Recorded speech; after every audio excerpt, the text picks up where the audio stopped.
आप लोगों को भी क्या बहुत कंफ्यूजन होता है कि क्या रेवेन्यू एक्सपेंडिचर होता है, क्या कैपिटल एक्सपेंडिचर होता है, क्या फिस्कल डेफिसिट होता है? तो फ्रेंड्स, ये प्रॉब्लम आज इस वीडियो के साथ खत्म होने वाली है आप लोगों की। तो पहले बात कर लेते हैं कि ये एक्चुअली में है क्या, पूरा कॉन्टेक्स्ट। देखिए, एनुअल फाइनेंशियल स्टेटमेंट आर्टिकल 112 में गिवन है। उसको हम पॉपुलरली बजट कहते हैं। इस बजट के दो पर्टिकुलर सब कंपोनेंट्स हैं, जिसमें एक होता है आपका रेवेन्यू बजट, एक होता है आपका कैपिटल बजट। अगर बात करें रेवेन्यू बजट की, तो इसमें हम बेसिकली उन सारे बजटिंग प्रोसेस को डिस्कस करते हैं जो गवर्नमेंट के शॉर्ट टर्म वाले होते हैं, यानी कि जो कंटिन्यूअसली यूज वाले चीजें हैं। कैपिटल बजट में वो सारी चीजें आती है जो लॉन्ग टर्म परस्पेक्टिव से हो। अब यहां पे रेवेन्यू बजट जो है ये फर्दर दो पार्ट में डिवाइडेड है। सबसे पहले बात करेंगे रेवेन्यू एक्सपेंडिचर की। रेवेन्यू एक्सपेंडिचर का मतलब गवर्नमेंट के वो सारे एक्सपेंडिचर जो generally day to day form में होते हैं, जैसे for example law and order maintain करना, इंटरेस्ट का पेमेंट करना, सब्सिडीज का पेमेंट करना, सैलरीज का पेमेंट करना, पेंशन पेमेंट करना। These all are revenue expenditure. तो ऐसे समझिए इसको कि जो गवर्नमेंट अपने बेसिक एक्सपेंडिचर्स करती है, जो उसको मैंडेटरली पे करने होते हैं एक फॉर्म में, एक पूरे सिस्टम को रन करने के लिए, वो आपके रेवेन्यू एक्सपेंडिचर का पार्ट होते हैं। अब अगर आपसे एक क्वेश्चन पूछा जाए, ये क्वेश्चन को देखिए, वीडियो को पॉज करिए और बताइए इनमें से क्या क्या रेवेन्यू एक्सपेंडिचर के पार्ट होने चाहिए। Which of the following are considered as the part of revenue expenditure? Interest payment, जैसे फॉर एग्जाम्पल इंडिया ने कहीं से कोई लोन लिया और इंडिया उस लोन पर इंटरेस्ट पे कर रही है, तो क्योंकि इंटरेस्ट पेमेंट हो रहा है, वो बेसिकली एक शॉर्ट टर्म फॉर्म में है, तो वो रेवेन्यू एक्सपेंडिचर का पार्ट होगा। तो पहला स्टेटमेंट बिल्कुल ठीक है। सेकेंड है subsidies provide on food, fertiliser and petroleum. अभी अभी हमने देखा कि सब्सिडीज जो होती हैं वो रेवेन्यू एक्सपेंडिचर का पार्ट होती है। तो सब्सिडी जो फूड, फर्टिलाइजर और पेट्रोलियम पे है, वो भी रेवेन्यू एक्सपेंडिचर में है।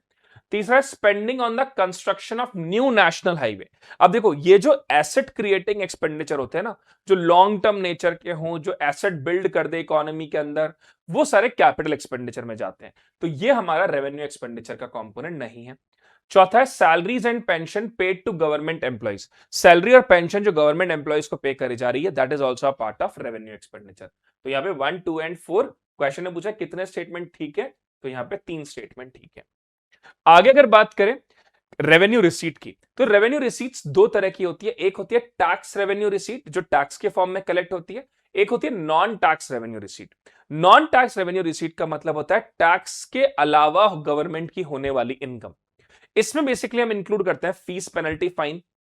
गवर्नमेंट को मान लीजिए किसी कोई फीस है, वो आप फीस पे कर रहे हो, पेनल्टी है वो आप पे कर रहे हैं, या फाइन आपको पे करना है, वो गवर्नमेंट की नॉन टैक्स रेवेन्यू रिसीट है। डिविडेंड, मान लीजिए गवर्नमेंट ने किसी कंपनी, अपनी पीएसयूज में शेयर होल्डिंग कर रखी है, उस पर उसको कोई डिविडेंड मिल रहा है, वो भी नॉन टैक्स रेवेन्यू रिसीट में आएगा। ग्रांट्स, शॉर्ट टर्म ग्रांट्स जो गवर्नमेंट को रिसीव होते हैं, वो भी रेवेन्यू रिसीट के पार्ट होंगे, नॉन टैक्स रेवेन्यू रिसीट के। वहीं जब गवर्नमेंट इस ग्रांट को पे करती है किसी से, मान लीजिए इंडिया किसी कंट्री को ग्रांट्स दे रही है शॉर्ट टर्म के फॉर्म में, तो वो रेवेन्यू एक्सपेंडिचर में आएगा। और जब ग्रांट रिसीव हो रहा है, तो आपके नॉन टैक्स रेवेन्यू रिसीट में है। इंटरेस्ट रिसीव, भारत ने किसी कंट्री को लोन दिया और उस लोन पर इंडिया को इंटरेस्ट रिसीव हो रहा है। दोनों में डिफरेंस समझो। रेवेन्यू एक्सपेंडिचर का मतलब है इंडिया ने किसी से लोन लिया और इंडिया उस पर इंटरेस्ट पेमेंट कर रही है। नॉन टैक्स रेवेन्यू रिसीट मतलब इंडिया ने किसी को लोन दिया और इंडिया उससे इंटरेस्ट रिसीव कर रही है, that is non tax revenue receipt. तो अब एक क्वेश्चन देखते हैं। In context of union budget in India, which of the following are the correct statement regarding revenue receipt? Dividend and profit receive by government from PSU, बिल्कुल ये non tax revenue receipt का component है। Interest payment receive on loan given by government to states and UT, बिल्कुल भारत सरकार अपनी states को या UTs को लोन दे रही है और उस पर उनको इंटरेस्ट रिसीव हो रहा है, it is a part of revenue receipt. Fund raise through disinvestment of equity. अब डिसइन्वेस्टमेंट का मतलब होता है गवर्नमेंट अपनी कोई पीएसयू, अपनी कोई ऑर्गेनाइजेशन को सेल कर रही है और उससे गवर्नमेंट को रेवेन्यू मिल रहा है। ये रेवेन्यू रिसीट नहीं है, ये लॉन्ग टर्म के कंटेक्स्ट में, तो ये कैपिटल रिसीट में जाएगा। तो तीसरा गलत हो गया यहां पे। चौथा है gratuity and pension payment made to retired government employees. Gratuity and payment made to, तो ये तो रेवेन्यू एक्सपेंडिचर है, ये रेवेन्यू रिसीट नहीं है। Fees, fine and other user charges collected by government, this is true. So 1, 2 and 5 A is the correct statement. A यहां पे ठीक हो जाएगा। A is the right statement है। ये फीस पेनल्टी फाइन जो है वो तो रेवेन्यू एक्सपेंडिचर होता है। तो आगे बढ़ने से पहले कि रेवेन्यू डेफिसिट क्या होता है, आप सब मुझसे टेलीग्राम पे जुड़ जाइए। टेलीग्राम पे मैं पीडीएफ्स डालता हूं मंथली करंट अफेयर्स की, इकोनॉमिक सर्वे की, और जो बच्चे 2027-28 की प्रिपरेशन कर रहे हैं, अगर वो उनको हिंदू और इंडियन एक्सप्रेस में ये समझ में नहीं आता कि इकोनॉमी के कौन सा आर्टिकल इंपॉर्टेंट है, तो वहां पर मैं डिटेल में इकोनॉमी के आर्टिकल्स भी समझाता हूं, जिनका प्रॉपर मैं एक्सप्लेनेशन देता हूं। तो आप सब टेलीग्राम से जुड़ जाइएगा by scanning this. Apart from that, Instagram पे मैं छोटे छोटे शॉर्ट्स रील्स बनाता हूं। जैसे मैंने एक रील बनाई थी, GDP versus GVA, real GDP versus nominal GDP, real sector financial sector. तो ऐसे बहुत सारी छोटे छोटे क्लिप्स मैं बनाता हूं 60 40 50 सेकंड्स की, that will help you in revision. तो आप मुझसे इंस्टाग्राम पे भी जुड़ सकते हो। अब बात करते हैं रेवेन्यू डेफिसिट क्या है। रेवेन्यू डेफिसिट, जैसा कि नाम से समझ में आ रहा है, डेफिसिट मतलब यू आर लैकिंग समथिंग। तो अगर revenue expenditure minus revenue receipts,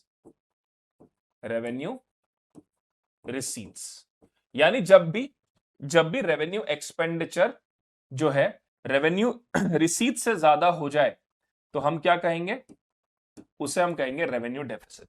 यानी जब भी रेवेन्यू एक्सपेंडिचर रेवेन्यू रिसीट से ज्यादा हो जाए, we call it revenue deficit.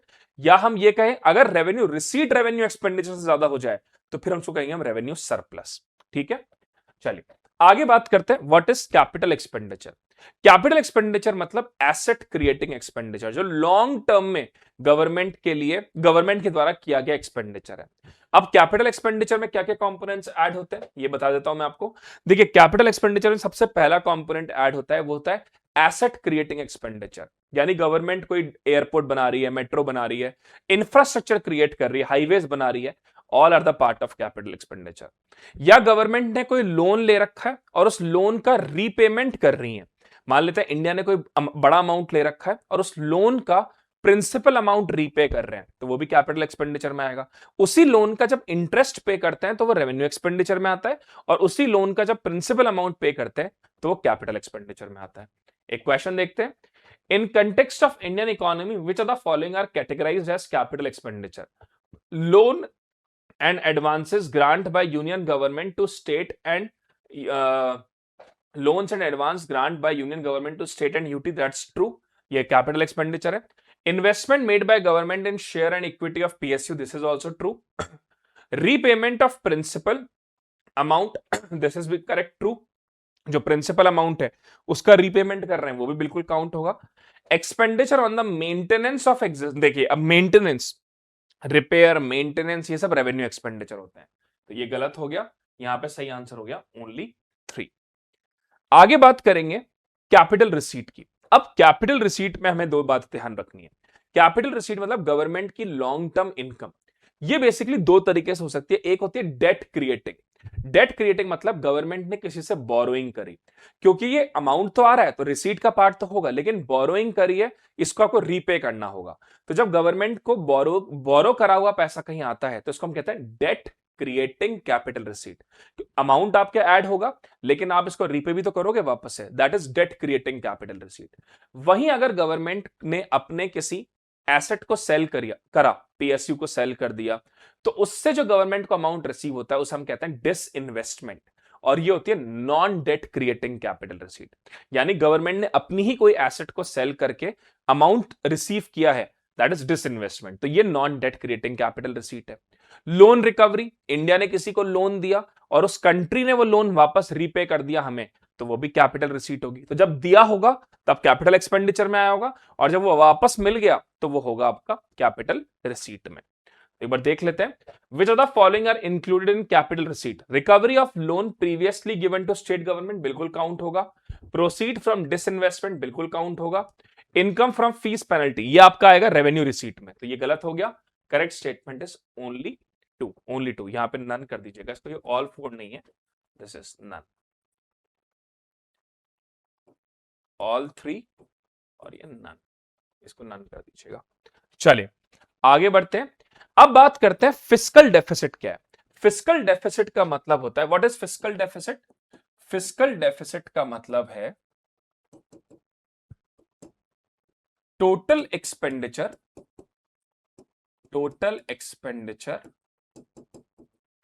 Minus total receipt. लेकिन इस टोटल रिसीट में हमें एक बात ही ध्यान रखनी है कि सिर्फ नॉन डेट क्रिएटिंग रिसीट ही आती है।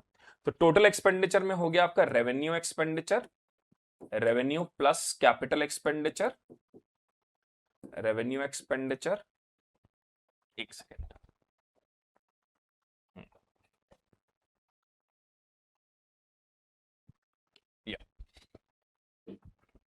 Revenue expenditure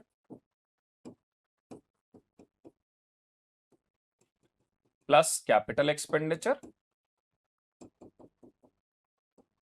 revenue expenditure plus capital expenditure minus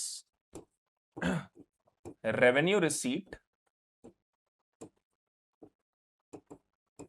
plus non debt creating capital receipt, non debt creating capital receipt.